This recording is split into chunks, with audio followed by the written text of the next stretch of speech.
Halo guys, jadi di sini saya akan menjelaskan mengenai kronologi dari kasus sengketa merek Prada SA dengan PT Manggala Putra Perkasa. Jadi, apa sih inti masalah dari kasus sengketa ini?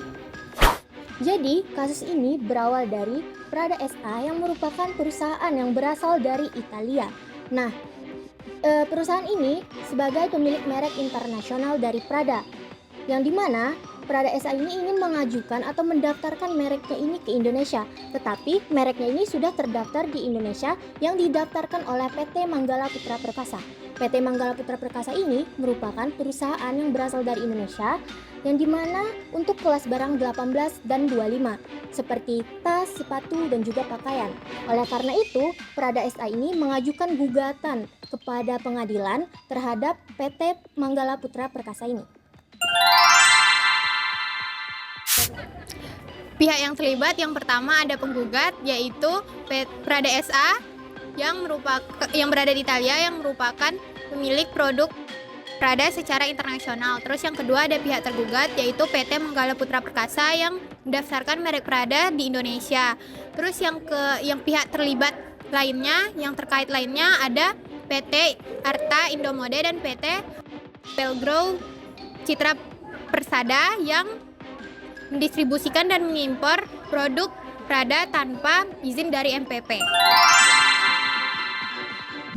Prada SA mengklaim sebagai pemilik sah merek Prada secara internasional dan menuduh PT Manggala Putra Perkasa di Indonesia mendaftarkan mereknya tersebut dengan itikat yang tidak baik. Yang kedua, yaitu Indonesia menganut sistem first to file, yaitu hak merek diberikan kepada pihak yang pertama mendaftar tanpa mempertimbangkan ketenaran di luar negeri. Yang ketiga, apakah merek MPP tersebut memiliki persamaan pada pokoknya dengan merek terkenal Prada SA sehingga dapat menyesatkan konsumen? Selain gugatan perdata, MPP juga menghadapi laporan pidana atas dugaan pelanggaran merek ke Direktorat Penyidikan Ditjen Kekayaan Intelektual. Berbicara tentang putusan hukum, PT Manggala Putra Perkasa mendaftarkan merek Prada di Indonesia dan mendapatkan sertifikat penghargaan. Kemudian, Prada SA yang telah menggunakan merek Prada secara internasional sejak tahun 1913 mengajukan gugatan pembatal merek di Pengadilan Niaga Jakarta Pusat. Kemudian, Prada SA mengajukan kasasi ke Mahkamah Agung, tetapi kasasi tersebut ditolak oleh Mahkamah Agung.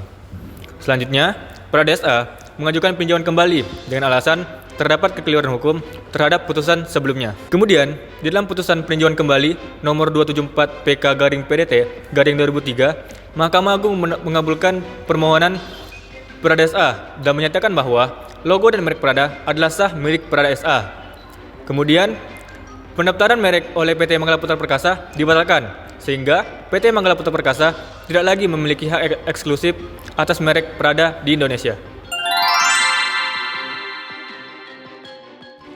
Nah, kalau kita bicara tentang kasus ini, ada beberapa teori-teori hukum perdata internasional yang digunakan nih guys. Yaitu yang pertama ada teori lex fori, di mana teori lex fori ini berbicara tentang putusan sengketa itu akan ditentukan berdasarkan di mana diajukannya sengketa itu tersebut.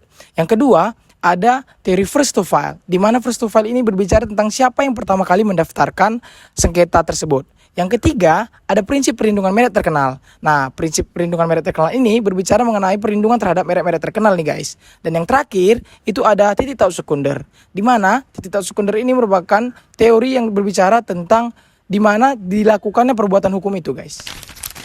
Oke, mungkin sekian video dari kami. Sampai jumpa dan terima kasih. Dadah.